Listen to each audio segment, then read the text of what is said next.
Hi team, and welcome to our eighth virtual awards, no, for the Rising Rock Stars for the month of August. So grabe, no? 8 months na nakalipas, no, dito sa ating virtual awards. Although I know as you are watching this, no, it's already the month of October, and talaga namang ramdam na natin, no, yung Pasko, no, sa ating mga tindahan, no, at sa ating mga customers, no. Happy to again, no, gaya nung nabanggit ko sa inyo last time, no, talagang napakaganda, no, yung naging performance natin, no, for the month of August, no. In fact, kung sa previous years, no, ang August parang ghost month, no, na parang iniiwasan, no, hangga't maaari, itong taon na to talaga namang kakaiba, no, kasi so far it has been our highest, no, sales performance, no, for this year.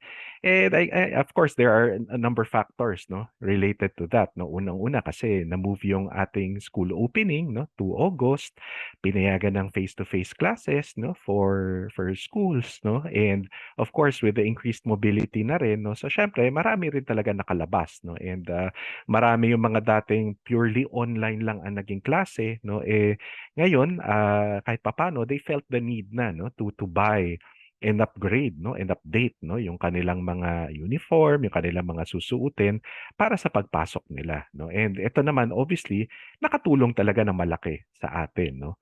So kunyari nga for the month of August, no, yung ating report card, no, boutique actually hit 222% of target.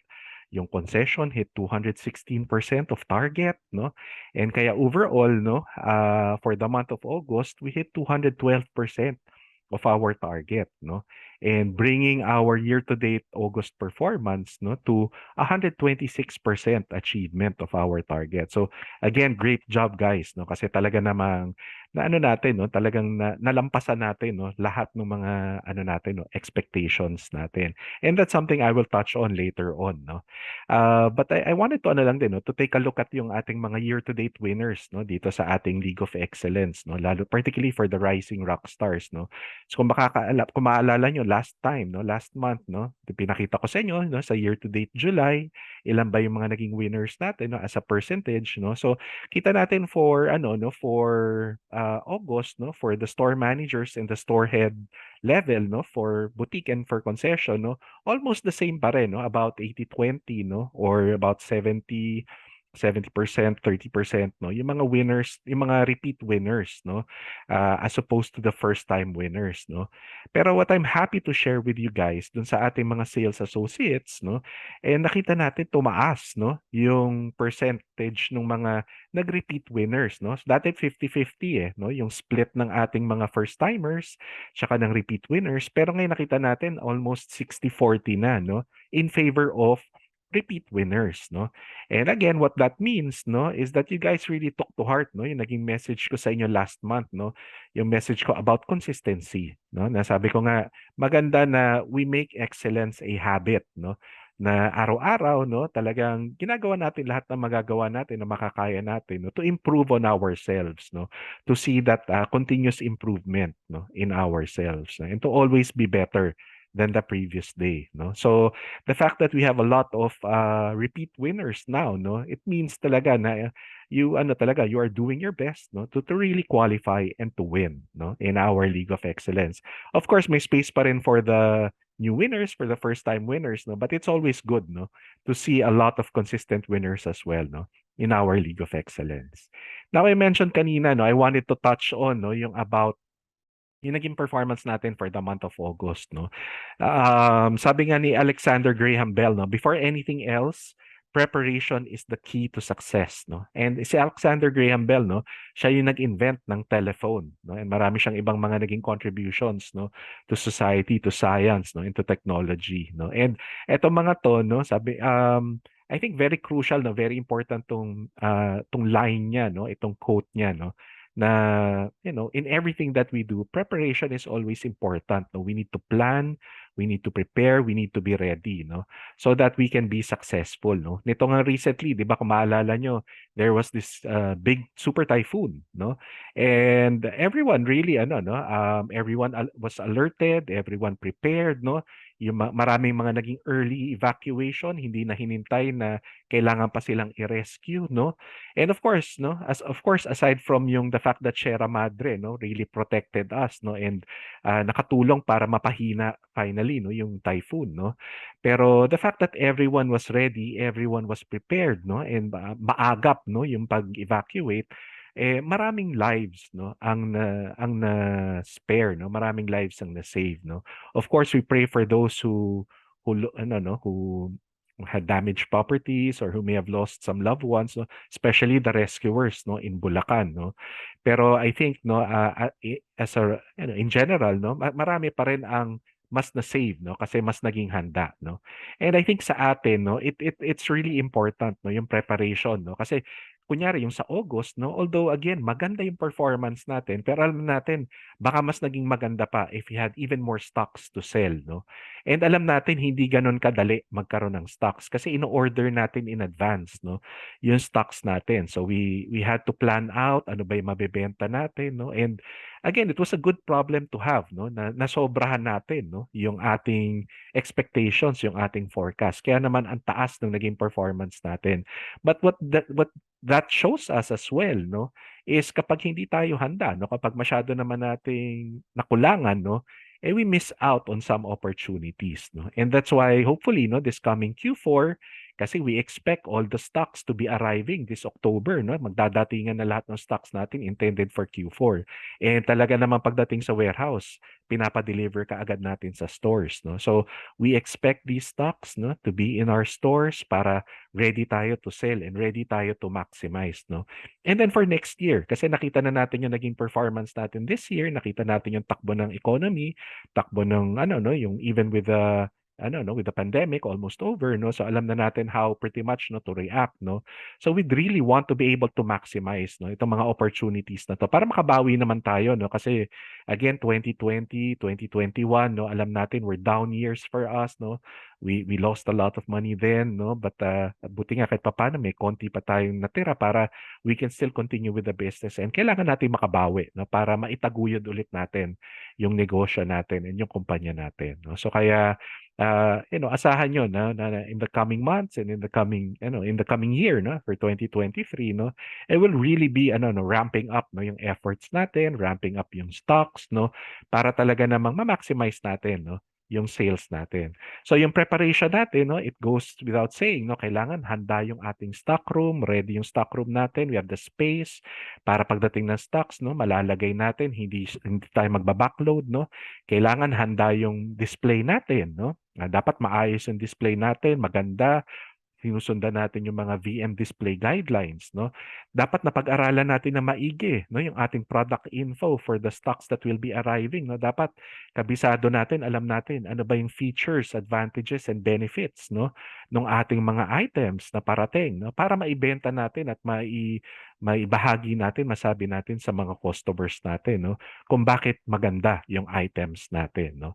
And of course, sa atin din, no, sa ating mga pansariling pangangatawan, no, let's make sure that we're also prepared and we're ready, no? I-ready natin yung team natin, i-ready natin yung sarili natin. Let's make sure we're healthy, we take the right amount of vitamins, no? We have enough sleep, we have enough rest, no? And of course, kasi medyo dumadami ulit yung cases, no, ng COVID, no? Although mild naman karamihan, pero still, no, we want to make sure that ano pa rin, no, we are fully vaccinated and we get our booster shots, no. So I encourage everyone, no, please let's get our booster shots, no, so that we're protected, no, so that maiwasan natin yung baka ma-infect tayo, mag-positive tayo and tayo, no, hindi tayo makapasok as a result of that, no. We want to make sure that we are healthy and we are ready, no, so that we can maximize itong no, itong season na to, no. So in terms of yung manning din natin, no, we are ramping up as well, no, yung manpower support natin so that we can really maximize our sales for this coming Christmas season. Okay? So again, let's make sure, no, na all of the preparations are in place, nagawa natin, but most importantly yung preparations natin sa sarili natin, no. Paghandaan natin, no, let's make sure we're healthy, we're safe, no. Let's get our booster shots, no, para makaiwas tayo, no, and of course yung mga natin, no, yung mga health and safety protocols, sundan pa rin natin, no, para makaiwas tayo na mahawa o magkasakit. Okay? Sabi nga nila, bawal ang magkasakit. No? Pero ito, kidding aside, ito talaga, gusto namin talaga, everyone is safe and healthy. No? Coming from all the challenges that we've had, no? We want to make sure that all of us are safe and healthy. Okay, so again, to all the winners, congratulations to all of you. No? And let's all continue to work together to win as one. Thank you and God bless.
is the CHG League of Excellence.